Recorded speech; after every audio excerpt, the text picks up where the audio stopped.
Deacon Bob, congratulations on this 40th anniversary of your ordination to the diaconate. As the pastor of our parish here in town, I just truly want to thank you for all of your years of service to the church here in LaPorte. And as we of course all know, a deacon is a servant, right? A servant of the word, a servant at table. And with your faith, the inspiration that you are, your perseverance, and just the way in which you are so committed to our parish and to your ministry is truly an inspiration. So the year was 1996, and I was a newly ordained priest. And part of my assignment, I was at Queen of All Saints in Michigan City, but another part of my assignment was to come every week to St. Joseph's Parish, it was still an independent parish back then, in LaPorte, and to celebrate the Spanish Mass. Deacon Bob was around. He wasn't really there for the Spanish Mass. He doesn't really speak Spanish, although I found out recently that he can read the Gospel in Spanish, which is an interesting thing that I did not know about him. But he was this calming, friendly influence that I really needed. So I've known Deacon Bob basically my whole life. He's known me longer than I've known him. Having grown up in this parish and having gone to the school here, I've seen Deacon Bob for the last 25 years that I actually can remember things. One of my favorite memories, I guess there are a few of them, is just him teaching my class in this very church, many different prayers, coming into our classrooms and teaching us all the time. Well, hi, Deacon Bob. I hope you're doing really good. I just want to thank you for the 40 years of service that you have done to St. Joseph. I've been here for 20 years, and I've been seeing you since then. Hi, Deacon. Happy 40th anniversary to the diaconate. We've been so blessed to have you in our parish, and we hope to have you many more years. Well, happy anniversary, Bob. And I have two special memories I'd like to share about Bob and his ministry.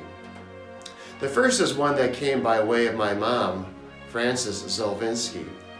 Back in the day, my mother was the head cook for the Michigan City School Corporation.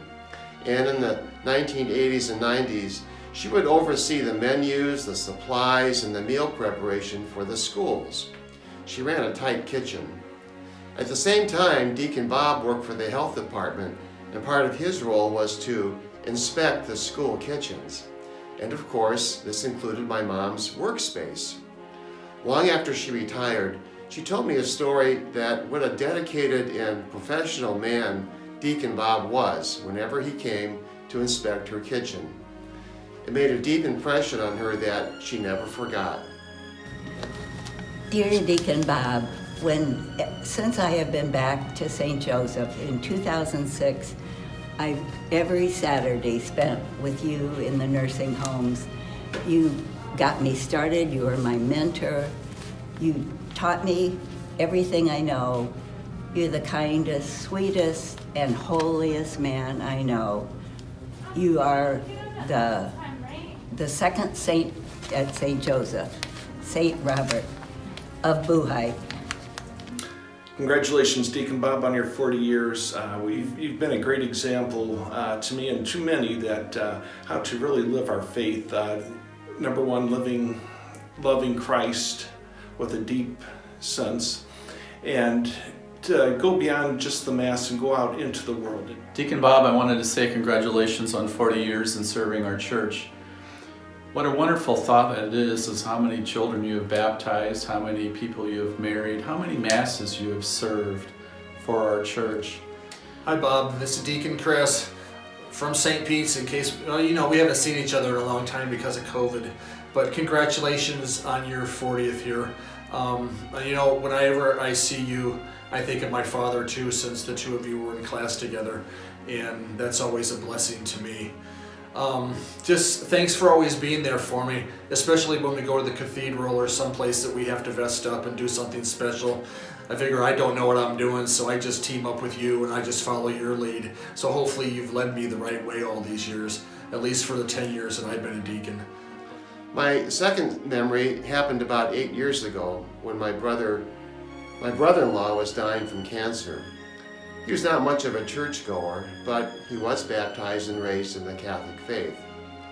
Deacon Bob made time and went out to the farmhouse one Saturday morning with Father Angadi to meet with him, to share his thoughts about faith, God's love for him, and his impending passing.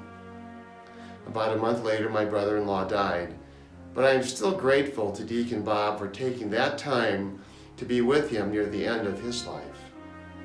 I'll never forget the story of you telling about going to, in your prison ministry, I don't know if you were going to the jail here or if you're going to the prison, but anyway, you went through with, as usual, with your Bible, and you had to put your Bible through the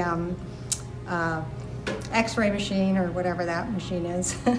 And the guard there kept looking and going back and looking and going back, and you said, "Is there a problem?" And he said, "Yeah, come here." So he showed you the X-ray, and in the Bible there was like a knife or a sword, like a small knife. And but then when they opened the Bible, of course, there was nothing there. And just that always stuck in my memory, and I'll never forget that. Deacon, I know you'll never forget Rose.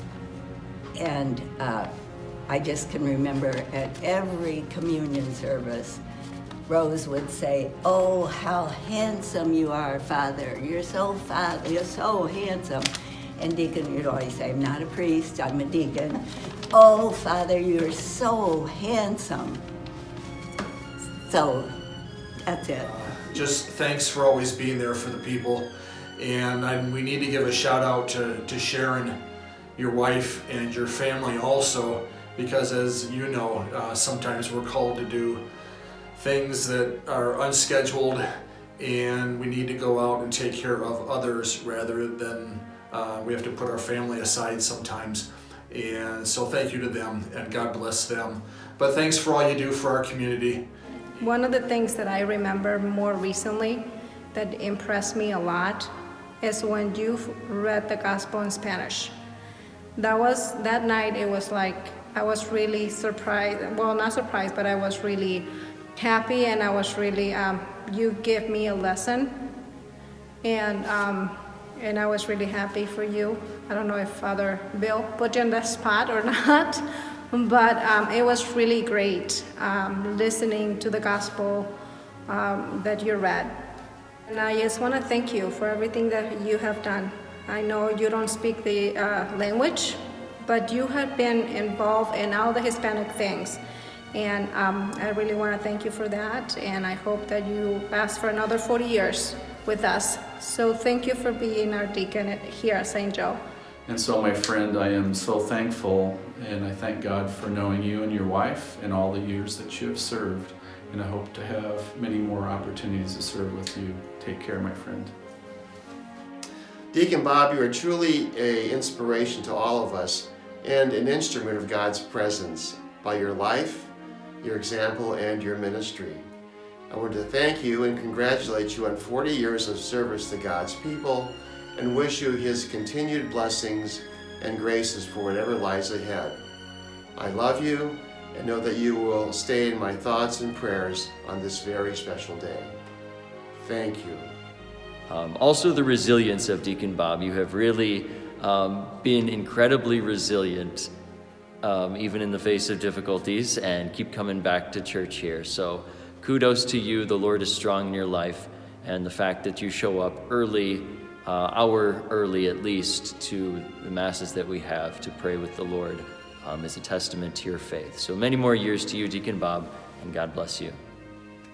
Certainly, in these 40 years, you have been a rock of stability, if you will, in the parish. You have been just, a constant. You have always been there for the people from birth and baptism, literally through marriage and to death, to walk the path with our folks. And I know that has been deeply appreciated, and give thanks to God for having called you into this ministry and for the gift that you are to our parish. God bless.